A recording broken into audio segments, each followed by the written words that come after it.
Okay mga idol, meron tayong home service ulit. Ito, NMAX B2 ba to? NMAX B2 to na disuse. Ayan, ayaw niyang mag-start. Ayan, wala. Ayan, pero wala rin naman siya ang check engine. Check natin kung anong problema. Okay mga idol, may napansin ako dito sa motor niya. Pag sinusi ko, hindi umuugong yung, dapat itong tangke uugong to eh. Kasi 'di ba, pag susi mo tatakbo yung fuel pump, pagpa-pump siya. Ito wala. Ayan, wala. Kahit idikit ko yung cellphone ko, dapat magba-vibrate yan, uugong yan. Ayan, wala talaga siyang pump. Hindi nagpa-pump yung fuel pump niya. Dalawa lang yan, it's either naputol yung wire sa loob dahil sa gasolina kasi 'di ba napuputol yung namumugmug or sira yung fuel pump niya. Kaya babaklasin natin lahat, buksan natin yung tangke, tignan natin kung bakit hindi siya gumagana. Okay mga idol, ito yung update sa NMAX na ginagawa natin na B2 na hindi gumagana yung fuel pump. Gumagana na ngayon yung fuel pump niya. Kaya lang, kapag in-start natin, kailangan samahan natin siya ng silinyador. Kapag hindi natin sinamahan ng silinyador, mamamatay siya. Start natin. Ayan o. Ayan, pag binitawan ko, diretso patay. Ngayon, ang gagawin natin, kasi in-scan ko na to eh. Tapos, kinalibrate ko na rin yung ISC niya. Ganun pa rin. Ang gagawin natin, hugutin na natin yung cylinder head. Tingnan natin baka may singaw na sa valve. Okay mga idol, eto na yung NMAX. Ayan, nakita nyo, blue na NMAX na ginagawa natin. Kaya pala siya walang minor. Ayan, nakita nyo, binaklas ko na yung cylinder head. Tinignan ko na rin yung block niya, wala namang gas-gas. Kaya pala siya ayaw magtuloy. Pag in-start mo siya, kailangan silinyadoran mo. Pagka binitaw mo yung silinyador, mamamatay siya. No, kaya naisip kong buksan na yung cylinder head kasi naayos ko na yung fuel pump, gumagana na siya, nagpa-pump na siya ng gasolina. Kinalibrate ko na rin yung ISC niya. Ganun pa rin, wala pa rin siyang minor. Ngayon, kaya naisip kong buksan na yung cylinder head kasi baka may singaw siya sa valve.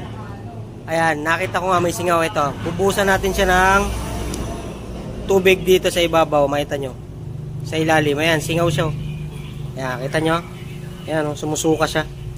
Ayan, ayan, yan yung dahilan kaya loss compression siya. Pag in-start nyo, kailangan nyo pang mag-silinyador. Ayan, babaklasin natin yan, kakarbonin natin, lilinisin na rin natin, tapos kakabit natin, tignan natin kung magiging okay na mga idol. Okay mga idol, ayan, kaya ayaw niyang magtuloy, namamatay siya. Ayan, basag yung valve. Kita nyo, ayan, dami niyang carbon, tapos basag yung valve niya. Ito kaya nangyayari, kailangan mo pa siyang isilinyador. Loss compression na siya eh. Kailangan mo pa magsilinyador bago siya umandar. Hard starting siya eh. Tapos pag binitaw mo yung silinyador, diretso mamamatay. Yan, ito yung problema. Kaya dun sa ibang sira na, di ba, yung iba walang minor, pag binirit mo walang minor, pag binitawan mo, pag binirit mo andar, pag binitawan mo walang minor. Ang iniisip nila ISC. Hindi lahat ng ganung sira is ISC kaagad. Minsan nandito sa head, tignan nyo. Tulad ako, kinalibrate ko ng kinalibrate yung ISC, ganun pa rin, hindi nagbabago. Nung pala nasa head na. Kaya ako naisipang baklasin yung head kasi kahit anong calibrate ko, kahit anong baklas ko, hindi pa rin siya tumitino. Okay, pagka ganon, kailangan nyo ng mekaniko na marunong magbaklas kung magdi-DIY kayo . Pero kung kaya nyo naman magbaklas ng cylinder head, check nyo na siya. Katulad nito, basag. Kaya papalitan natin to, tapos tignan natin kung magiging okay na siya. Okay, ayan mga idol, napalitan na natin siya ng valve. Ikakabit na natin siya, tapos tignan natin kung under na. Okay mga idol, nakabit na natin lahat, yung tangke, yung mga hose, lahat ng sensor, throttle body. Nakabit na natin yung head. Subukan na natin kung mapapandar natin. Tignan natin kung under. Hindi ko pa siya nalalagyan ng coolant, no? Wala pa siyang coolant. I-start ko lang muna. Tignan ko kung goods na. Ayan. Tapon yung gas. Okay. Kasi natin. Yan. May check engine siya. Pero subukan natin siyang i-start kung magtutuloy na. Ayan na mga idol. Oh, wala na, hindi ko na sinisilinyador yan ha. Hindi nakakabit yung kable ng throttle body. Pero ayan na, may minor na. Pero may check engine, yan na lang yung tatanggalin natin yung check engine nya. Pero goods na siya. Stable yung minor niyan.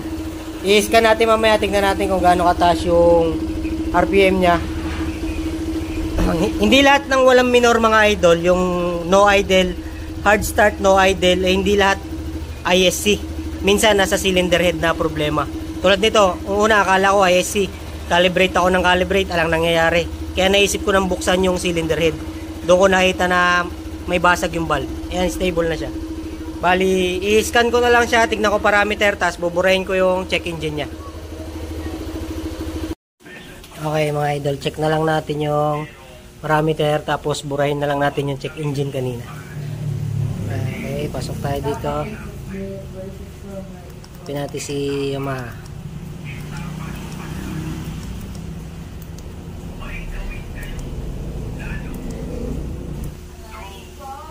Ito na kagad tayo data monitoring.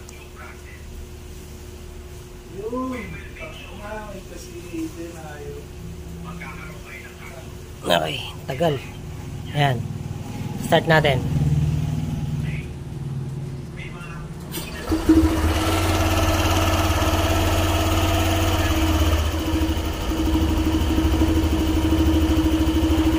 Ayan na. Galing sa mataas na RPM, 1516 na. 16. ISC voltage, throttle position, tama naman na lahat.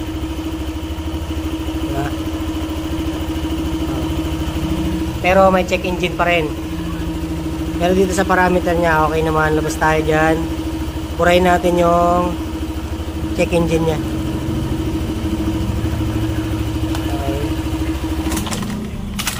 Okay.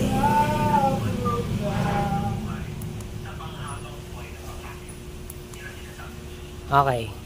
Bura na yung check engine niya mga idol. Start tayo ulit. Ay, balik tayo ng data monitoring. Ayan, start natin.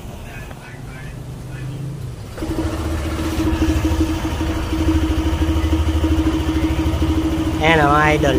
Tingnan nyo yung RPM nya. 1.6. Kasi ang RPM nito 1.6 plus minus.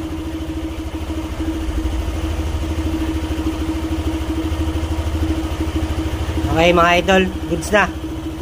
Bubuuin ko na lang tapos ihatid ko doon sa mayari. Sa mga gustong magpa-home service at magpagawa ng mga motor nila, kahit anong motor yan, kahit anong ipapagawa nyo, message nyo ako sa page, tapos subscribe kayo sa channel ko. Maraming salamat mga idol.